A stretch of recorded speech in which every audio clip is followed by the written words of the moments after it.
নিচাযুক্ত সামগ্ৰী বা ভয়াৱহ ড্ৰাগছৰ বিৰুদ্ধে কাছাৰ আৰক্ষীৰ অভিযান অব্যাহত আছে।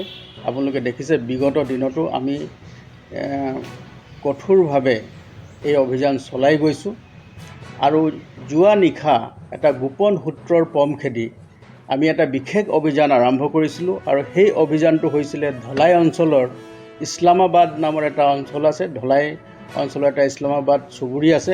সেই চুবুৰীটোত আমাৰ এটা অভিযান চলিছিলে আৰু সেই অভিযান কালত আমি এজন ব্যক্তিক আমি ধৰিবলৈ সক্ষম হৈছোঁ। সেই মানুহজনৰ নাম আব্দুল হুছেইন লস্কৰ, ৩৫ বছৰ বয়স। তেওঁৰ দেউতাকৰ নাম হ'ল লেট মাকৈ মিয়া, ইছলামাবাদ ধলাই। সেই মানুহজনক আমি এপ্ৰিহেণ্ড কৰাৰ পিছত সেই মানুহজনৰ পৰা আমি বৃহৎ পৰিমাণৰ ড্ৰাগছ হিৰ'ইন আমি জব্দ কৰিবলৈ সক্ষম হৈছোঁ আৰু যি পৰিমাণৰ ড্ৰাগছ আমি জব্দ কৰিবলৈ সক্ষম হৈছোঁ এই পৰিমাণটো হৈছে আমি 30টা আমি চাবোনৰ পেকেট আমি পাইছোঁ আৰু 4টা ক'লা ৰঙৰ লেডাৰৰ বক্স পাইছোঁ, লেডাৰৰ বেগ, আৰু এই বেগকেইটাৰৰ ভিতৰতো ড্ৰাগছ আছিলে আৰু সামগ্ৰিকভাৱে গোটেই ড্ৰাগছৰ পৰিমাণটো হ'ল 4 কেজি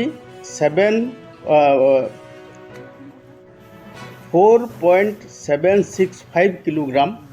গোটেই ড্ৰাগছৰ পৰিমাণ প্ৰায় 5 কেজি ওজন। গতিকে এই সামগ্ৰিকভাৱে গোটেই ড্ৰাগছখিনি আমি জব্দ কৰিছোঁ।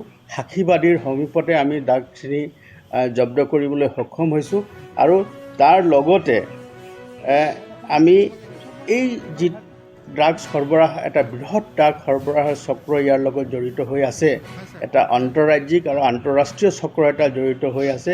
তাৰ বেকৱাৰ্ড লিংকেজ আৰু ফৰৱাৰ্ড লিংকেজৰ যিবিলাক আছে তেওঁলোকৰ কাৰণে আমি অভিযান চলাই আছোঁ আৰু শীঘ্ৰে যাতে তেওঁলোকক কৰায়ত্ব কৰি আইনৰ আওতাত আনিব পাৰোঁ তাৰ কাৰণে আমি ব্যৱস্থা গ্ৰহণ কৰিছোঁ। এই সামগ্ৰিকভাৱে যিখিনি ড্ৰাগছৰ পৰিমাণ আমি জব্দ কৰিছোঁ তাৰ মূল্য আজি চোৰাং বজাৰত তাৰ মূল্য প্ৰায় 24 কোটি টকা।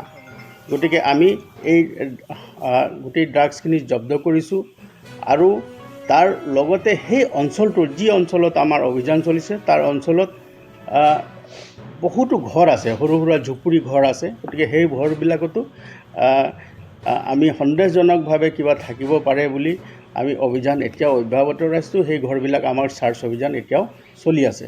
গতিকে আমাৰ এই অভিযান অব্যাহত থাকিব আৰু অসমৰ মাননীয় মুখ্যমন্ত্ৰীৰ যি আহ্বান যে অসমখনক ড্ৰাগছ মুক্ত কৰাৰ যি তেওঁৰ আহ্বান, সেই আহ্বানক সৰোগত কৰি আমি এই কাম আগলৈ চলাই গৈছোঁ আৰু এই অভিযান আমাৰ অব্যাহত থাকিব।